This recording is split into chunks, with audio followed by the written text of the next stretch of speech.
confusion remains over what to expect from next week. Fiona joins us now on Skype alongside travel expert Eoghan Corry. Good morning to you both. Thanks for joining us. Fiona, let's start with you. You're in Guildford in the UK, and when you heard travel can start from Monday, you were on booking your flight, but you're still unsure where it leaves you, and especially where it leaves your two children who you want to bring home to see their grandparents. Yeah, absolutely, Alan. So as soon as the Minister announced that the travel would be resuming on the 19th of July, I booked a flight back. So I'm on the first flight out of Gatwick on Monday morning and really excited. I haven't been home in 18 months. But as things stand, I can't bring the kids. I've got two daughters who are 6 and 8, and there is currently no guidance about children or unvaccinated minors. And it's not clear if they would have to quarantine for 14 days when we got home. This is really hard because they're just desperate to see their granny and granddad, but it's completely unrealistic to think that they could quarantine for 14 days in my parents' back garden. Yeah, before they see them. You're doubly vaccinated, so you're fully okay. And I think the rules at the moment are is that you won't have to isolate or anything like that, so you're fine when you arrive on Monday. Yeah, that's correct. And it just doesn't make any sense because the Taoiseach announced yesterday that unvaccinated kids can go to, pubs and restaurants at home, but then Irish citizens in the UK can't bring their kids back.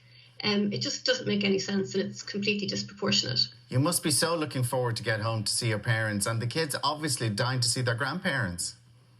Yes, absolutely. So they haven't seen my parents since just after Christmas 2019. Orla is 6, so that's nearly a third of her life. And there are, tens of thousands of families over here with, toddlers and babies who've never even met their families in Ireland. So really just calling on Micheál Martin, Simon Coveney and Eamon Ryan to look after the Irish citizens in the UK. Make a plan so we can bring the kids back. They can see their cousins, they can see their grandparents. Well, let's see if Eoghan Corry can clear anything up for us. Good morning to you. You can't clear anything up. But there is rumours about, and normally when we hear these suggestions, what's going to happen, they normally do happen. And it looks like now that over 12s will have to be vaccinated. So any children under 12 will not need, or who are not vaccinated, will be able to come into the country. Uncertainty, Alan. Even the prospect of unvaccinated coming back into Britain is not confirmed. As it stands, it's still until next Monday that it's public policy that all but essential travel is banned, and vaccination doesn't exist. People coming in have to do the self-isolation and need the PCR test in advance. We have no indication that when this changes for EU citizens, that it's guaranteed that it will happen for Britain as well. It was said yesterday at the Oireachtas Transport Committee by Liz Canavan that it would be government policy from Monday that anyone coming from Britain vaccinated can come in. She also said that the policy, which is under 6, doesn't require a cert or vaccination coming into Ireland, could be raised to 12.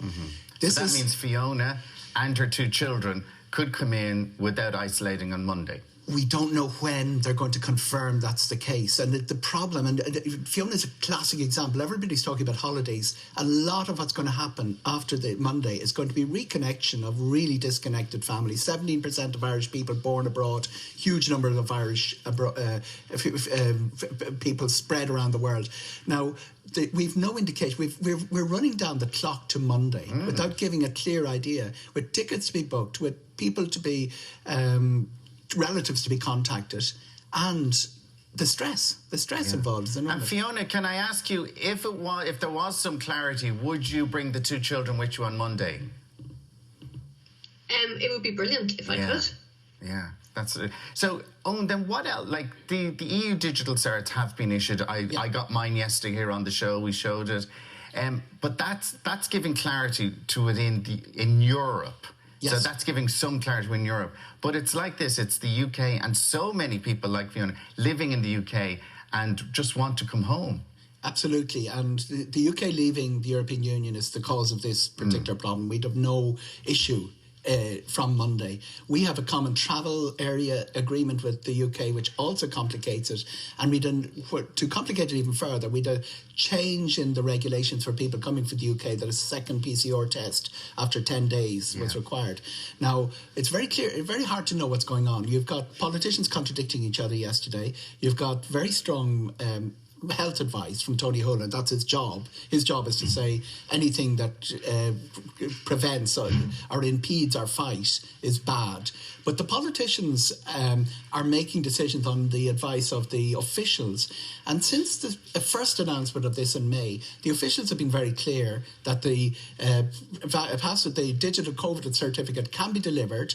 The technology will work. We saw it yesterday. It was amazing. Yeah. All those emails going out and people getting that QR code. QR code is the key to everything. Yesterday, And the politicians are the ones that are now going to be debating with this health lean and, what will we make a decision that will lead us to being barbecued on Twitter. That's the uncertainty. Is the problem with the UK, are people hesitant now because of those rising numbers in the UK, and we saw the Euros and all those people, and people are expecting a real spike in the UK. So is there a hesitancy now? But we have the open travel with Northern Ireland, so you can come into Northern Ireland and just drive down. Yeah. This has been the ongoing problem. But the difference between the Northern Ireland land border is that you have to fly or travel by ferry from Britain to Northern Ireland. But you're allowed to do that because it's part of the UK. So you don't have to quarantine. If you're flying from the UK, you can go into Belfast really without quarantining. So you then just drive down to here. So you have to let it happen, don't you? What officials love is a situation where they can manage it, where they can actually count who's coming and who they are, get locator forms, all of that. That's possible between Northern Ireland and Britain. It's not possible on the land border. So when people bring up the whole Northern Ireland thing, it's a bit of a red herring. It's a bit of a sideshow.